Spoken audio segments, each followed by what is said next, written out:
Cabin mate 24 hours study hall and work space mobile app download చేసుకుని ఇప్పుడే మీ cabin book చేసుకోండి. నాకు తెలిసి ఒక ఆర్టిస్ట్ అన్ని రకాల స్లాంగ్లు నేర్చుకున్న వ్యక్తి ఎవరైనా ఉన్నారంటే అది మీ నాన్నగారే. అవునండి. అటు శ్రీకాకుళం యాస, ఇటు రాయలసీమ యాస, మాట్లాడేవాళ్ళు, చిత్తూరు యాస, ఇటు తెలంగాణ గానీ పక్క తెలంగాణ అసలు ఈస్ట్ వెస్ట్ మొత్తం అన్ని గోదావరి రకాల- స్లాంగ్ కూడా మాట్లాడేవాళ్ళు. బాగా మాట్లాడతారు. అవును, గుంటూరు అంటే ఎట్లయినా వచ్చేస్తారు. వచ్చేస్తున్నది. గుంటూరు కాబట్టి పక్క. అవును. ఆ మాండలికాలు, ఆ బుక్స్ అవన్నీ కూడా చదువుకుంటూ ఉంటారు. అంటే బాగా ఇంట్రెస్ట్ యాజ్ అ టీచర్ తనకు అవన్నీ చిన్నప్పటి నుండి బేసిక్ అలవాటు అయిపోయింది. అంటే పర్టికులర్ గా స్టేజ్ ఆర్టిస్ట్, ఓకే నాటకాలు వేసేటప్పటి నుండి నాటక రంగం నుంచి అసలు వచ్చారు కదండి. ఇంకా అప్పుడు బాగా తనకి ఇష్టం అన్నమాట. ఓకే ఆ మాండలికాలు కూడా ఉండేవి, ఒక 12 బుక్స్ అట్లా. ఓకే అంటే మన టూ స్టేట్ మొత్తం అప్పట్లో మొత్తం ఏపీనే కదా అంత. అసలు ఫ్యామిలీలో ఎవరు లేరు కదా యాక్టర్స్? లేరండి, ఎక్కడ ఎవరు లేరు. ఎక్కడ ఈయనకి ఆయన మా బ్యాక్గ్రౌండ్ ఎవరు లేరు. ఆ, ఇప్పుడు డాడీ తర్వాత కూడా ఇంకెవరు. ఎక్కడ స్టార్ట్ అయింది ఈయనకి? ఈయనకి మొత్తం స్టేజ్ అండి, స్టేజ్ మీద బాగా పర్ఫామ్ చేస్తా ఉండేవాళ్ళు. అసలు Okay. మూవీస్ లోకి వెళ్తాను ఆయన కూడా అనుకోలే. ఆ. స్టేజ్ పర్ఫార్మెన్స్ చూసి ఒకసారి నల్గొండలో ఒక డాన్స్ డ్రామా అయిపిస్తున్నారు. గుంటూరు నుంచి పిల్లల్ని తీసుకువెళ్ళి హ్యాండిక్యాప్డ్ పిల్లలతో డాన్స్ డ్రామా అయిపించారు. అంటే బాగా మోటివేట్ చేసి వాళ్ళందరినీ స్కూల్స్ లో ప్రోగ్రామ్స్ చేపిస్తూ ఉండేవాళ్ళు.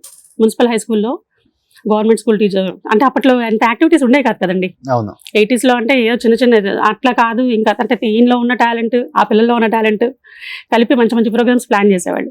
సో అనుకోకుండా అది ఇక్కడ ఎవరో చూసిన వాళ్ళు గుంటూరులో నల్గొండలో వేయడానికి ఒకసారి అదే టీంని రమ్మన్నారు. ఈ పిల్లలందరినీ తీసుకువెళ్ళి ఆ షో చేశారు. దానికి చీఫ్ గెస్ట్ గా రామానాయుడు గారు, దాసనారాయణ గారు వచ్చారు 85 లో. వచ్చి వాళ్ళు చాలా ఇంప్రెస్ అయ్యారు. ఆ టైంలో డాడీ కూడా కొన్ని స్కిట్స్ అవి చేశారంట. అంటే వాళ్ళు కూడా అంటే అడిగారంట ఎవరిని చేయమని, పర్ఫామ్ చేయమని. పిల్లలతో చెప్పించిన నాన్నగారు కూడా చేశారు. ఆ డైలాగ్స్ చెప్పడం కొన్ని అవి ఇవి వినేసి, సో అప్పుడే వాళ్ళే ఇన్వైట్ చేశారు ఫస్ట్. అసలు బేసిక్ గా అంటే మూవీ సైడ్ వెళ్తా అనుకోలేదు. నువ్వు ఇక్కడ ఉండాల్సిన పర్సన్ కాదు, చెన్నై వచ్చాయని చెప్పేసి.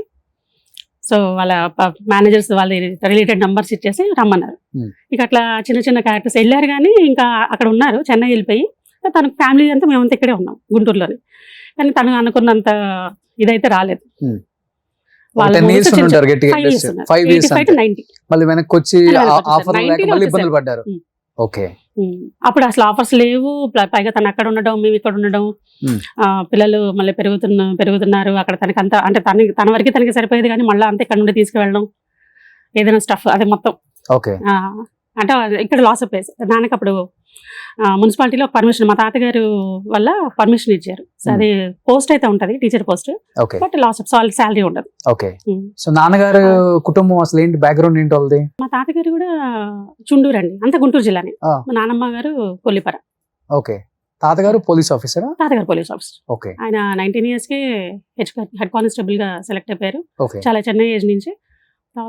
తర్వాత మన తెలంగాణ నల్గొండలో రిటైర్మెంట్ అయిన తర్వాత ఆయన అతను సిబిసిఐడిలో చేశారు. ఎస్పీ, డిఎస్పీ అన్ని లెవెల్స్ దాటుకుంటూ వచ్చారు తాతగారు. సిఐడి సామిరెడ్డి గారు అంటే అప్పట్లో బాగా ఫేమస్. సిఐడి సామిరెడ్డి గారు. సో పెద్ద ఫ్యామిలీ.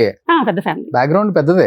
పెద్దదే. సినిమాల్లో చిన్నది గానీ చెప్పాలంటే. ఇంకా చెప్పాలంటే మా తాతగారు కూడా స్టేజ్ ఆర్టిస్ట్. ఆయన పోలీస్ ఫీల్డ్ లో ఉండి కూడా స్టేజ్ షోస్ అలానే నాన్నగారిని బాగా ఎంకరేజ్ చేసేవాళ్ళు ఆయన. ఓకే. మిగిలిన వాళ్ళంతా వాళ్ళకి ఇంట్రెస్ట్ ఉండేది కాదు. మా నాన్నగారు వాళ్ళు 5 అండి, 2 sisters 2 brothers. నాన్నగారే పెద్ద. ఓకే. సో నాన్నగారు తాతగారు కలిసి కూడా చేశారు ఒకప్పుడు స్టేజ్ మీద. బహుశా తాతగారు అన్ని ఏరియాలో ట్రాన్స్ఫర్ అవుతుంటారు కాబట్టి ఈయన అంతే, ఈయన వెళ్ళిపోతుంటారు. ఆ లాంగ్వేజ్ ఈజీగా వచ్చేసి పైగా ఏంటంటే ఈయన ఏసీ కాలేజ్, అంటే నాన్నగారు కాలేజ్ అంతా గుంటూరులోనే జరిగింది. అంటే పిల్లలు ఈయన పెద్ద కదా, చిన్న పిల్లలతో వాళ్ళు ట్రావెల్ అయ్యేవాళ్ళు. ఈయన హాస్టల్లో ఉండేసి ఇంటర్, డిగ్రీ మొత్తం ఏసీ కాలేజ్ లో చదివారు. సో ఎక్కడ తాతయ్య వాళ్ళు ఎక్కడ ఆయన కడప, కర్నూలు, అనంతపురం మొత్తం చేశారు. అన్ని ఊర్లు చేశారు.